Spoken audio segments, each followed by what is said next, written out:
She laid last Friday. She laid last Friday? Yeah. She laid last Friday. Saturday she took 2 mediums, and then Monday I gave her another medium. And by Thursday when I was set up, I was looking at her, I was like, you look kind of good, I'm gonna take you.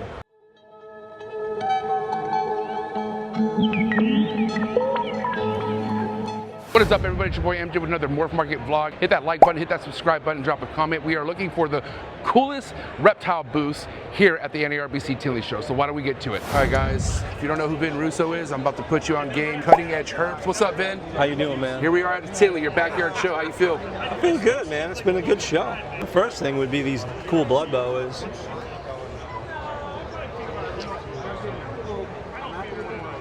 Just get an idea of the color. Oh my gosh, look at that. We got reddish eyes. What's the age of a snake like this? These are all born this past summer, so these are all 6 months old, or wow, or maybe Vin, these are impressive. Look at these. Some of them came with hardly any pattern, so I called them vanishing pattern, just to differentiate them from the others. Would you say these are your best sellers at a show like this? Yeah, the blood boas are really good sellers. I mixed in IMG with them. This is an IMG blood boa. You see how the black and the red blend, the red bleeds through the black. That is gorgeous. Yeah. Also got some locality boas. All right. One of my best sellers are these Hog Island boas. These are pure. I call them super dwarfs because the adults they come from are very small. They're all under 4 feet. Under 4 feet? Yeah. Wow. So that's the hogs. Tarahumara, very small too. Tarahumara Mountains, the Sonora Desert. That is really neat. They're like mini Argentine boas, you know, dark. I like those two salmons. The salmons are great. These are the ones that Bassett was talking about. Like, no, Bassett, yeah? No. Eugene? No, there was somebody else that was on recently that was Eugene. What's the Salmon story? leopard is not new. I've been making them a long time, but I basically bred salmon into leopard in 2004, and after 4 generations of breeding the salmon leopards I produced from that original breeding back to leopards, they're pretty much like 90% leopard, meaning pure leopard. They just use the salmon hypo to put on top of the leopard. Crazy. I love how the diamonds kind of bleed into the tail. It creates like just a different, a different look or something. He'll pay you back on the way. Beautiful, Vin. Thank you so much. I appreciate it. When you come to NARBC, and of course, Kenny in the house. What's up, Kenny? How you doing? Good to see you, man. Appreciate it. But thank you so much, Vin, for your time. You're the man, bro. Thank you. Thanks, brother.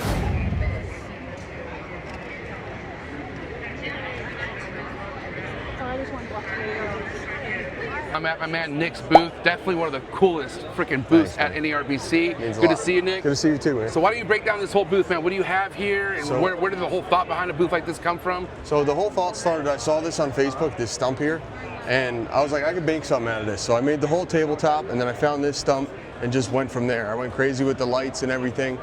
I produced everything on this table besides this side. This is my friend. But everything here is captive bred. I have black dragons and Javan banded sulfurs up here. Oh, that's cool, man. And you produced these? Yep, produced all of those. That is neat. Yep. What else you got? And then down here is albino, coral albino to black dragon. So when you breed these together, you'll get an all white monitor. Whoa. Yeah, it'll be like a black dragon, but all white. So all a white dragon. No way. Have you made that? Have you made a white dragon No one's yet? ever done it yet. So you're on your way then, I'm assuming. On my way, hopefully. All right. And then this is the captive bred melanus. That's either the second or the third in the United States to ever be bred.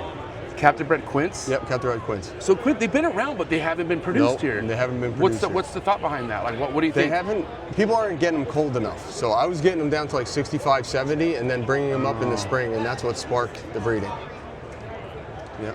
before I let you go, Nick, how does it feel to have one of the coolest booths here, man? I mean, Thanks, I really man. It think a means lot of your passion is showing just off your displays, but for someone as young as you, your future's bright. How's it feel to be at a Tinley like this? It feels great, man, to finally be here. Got to thank Mike Stefani. This was his booth. He gave it to me and gave me this opportunity. And no better person than Uncle Mike, No right? better, no. People follow you at, Nick? Unlimited Exotics. Trap Talk Network is the best. It's my favorite podcast. You didn't have to say that. I paid him. I'm just kidding, man. Thank you, Nick. Hey, keep up the great work, man. Thank you. Thanks, bro. All right, I'm definitely at one of the coolest booths here at NARBC Tinley. Elijah Armis. What's up, Elijah? Juggernaut Reptiles. Going around looking at the coolest booths at NARBC Tinley. We got some het pied blood pythons here. All up right here.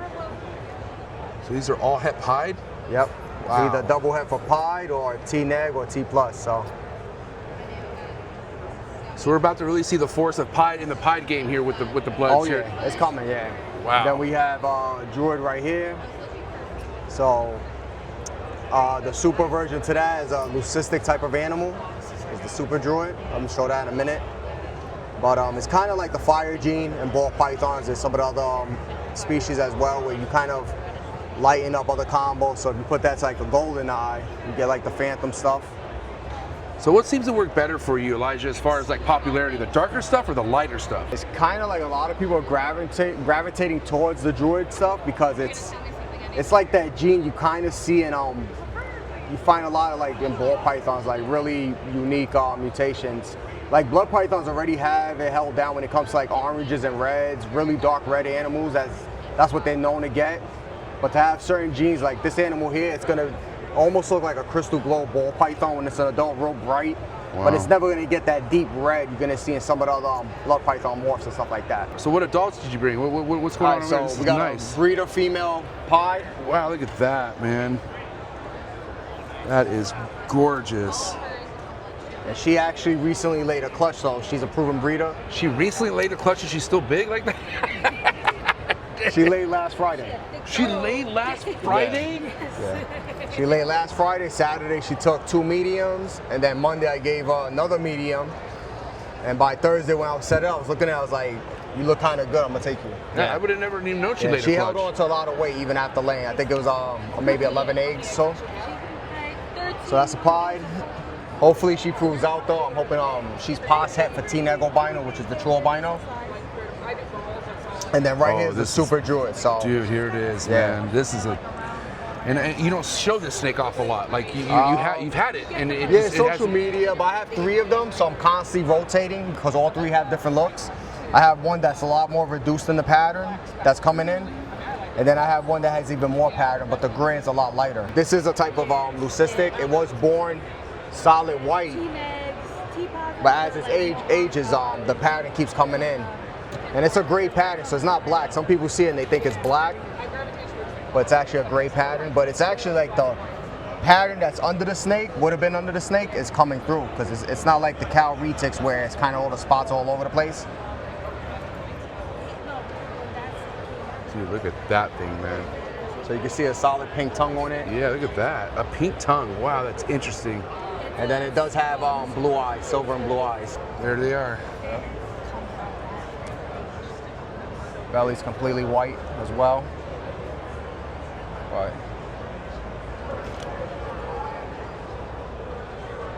There it is. Wow, look at those eyes. Yeah. This might be the coolest blood I've ever seen in my entire life. Yeah. Yeah. What would you value something like this? Shit, probably in the 20K range. And even then, you still probably wouldn't sell it, right? I kept all 3. Oh, I only wow, produced okay. 3. All right. And then I produced some back in 2023. So there'll be 2 years this summer. So I'm assuming more of these are to be made. You got more of them coming, or if how's that work? I have one girl, a regular Druid girl. She was bred to a Druid Batik matrix. So I'm hoping, seeing how the pattern's coming through, we may be able to get other combos that have heavy patterns like the Batik. That pattern may come through on the white snake. That's why I'm trying to see what happens with it. Oh, exciting stuff. All right, guys, make sure you come by Juggernaut Reptiles at any NARBC Tinley. You cannot miss this. Appreciate you, Elijah. Yep. Thank you, man. All right, man. Comment below. Let me know what you thought the rarest and coolest reptile booth was here at the NARBC Tinley. All right, guys, that's all we have on this vlog. I'll catch you next time, and I'm out.